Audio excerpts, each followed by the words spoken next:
What happened in Rivers State was a military coup staged by the president of Nigeria, which is contrary to our laws and is an impeachable offense. He has infringed on the Constitution, and if we have a National Assembly that is empowered by the law in the same Constitution in Section 2, they would have been the persons to look at it and say, Mr. President, you have committed a crime, and start thereby making a move for his impeachment. Now, that apart, the law is very clear that what they did is contrary to the Section 1 of the Constitution. Now, in Nigeria, the same section tells us that we have 36 states and the Federal Capital Territory. And Rivers State is one of the 36 states, which means it's supposed to be governed democratically. You have now removed Rivers State out of democracy.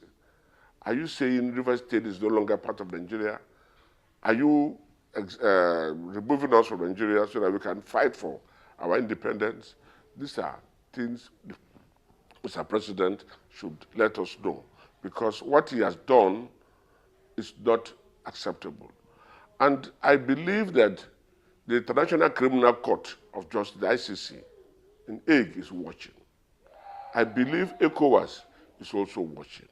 I believe AU is watching, and the United Nations is watching. What they are trying to do here is to cause a genocide, is to cause problems so that they can kill people. We have states, look at what is going on in Plateau, that requires state of emergency. You did not declare state of emergency.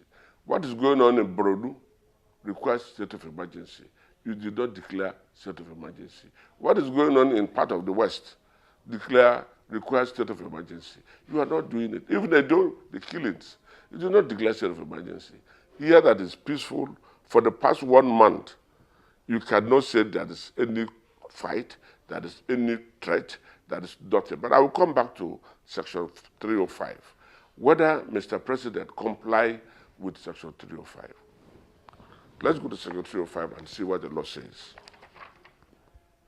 And Section 305, as you go down, did not give power to Mr. President to suspend an elected officer, either a governor, deputy governor, or member of the National Assembly. That also an infringement of the Constitution of itself. Now, the Constitution is very clear as to how a president can be removed from office, how a deputy president, a vice president can be removed from office. Likewise, how a governor and a deputy governor can be removed from office. And these are in Section 188 and Section 189.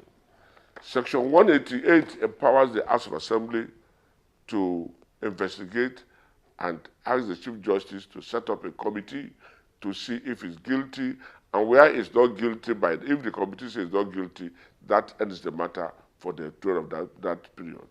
If he's guilty, then they can follow the due process to impeach him. Section 189 talks about infirmity. If the president or governor is not stable, they have a problem, they cannot, is incapacitated, then the executive can now set up a committee, doctors, including his own doctors, to review his health and say he's not fit to become a governor or deputy governor. None of this section empower Mr. President to interfere in the removal of the governor. Having said that, Mr. President went against the Constitution, he defaulted the Constitution, he has impunity to do whatever he likes, and appointed a sole administrator. There is no provision in our Nigerian Constitution that guarantee or make provision, that statement, where a sole administrator can be appointed.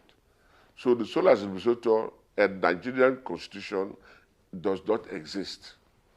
And the law is very clear, tried law is very clear. You cannot put something on nothing. You cannot throw something on void. It will come down. So whatever the sole administrator is doing is void.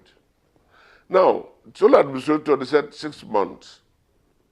6 months, you are coming there, you are dismantling the structures of the governor, constitutionally elected governor, and you are appointing Wike's men to take over the structures.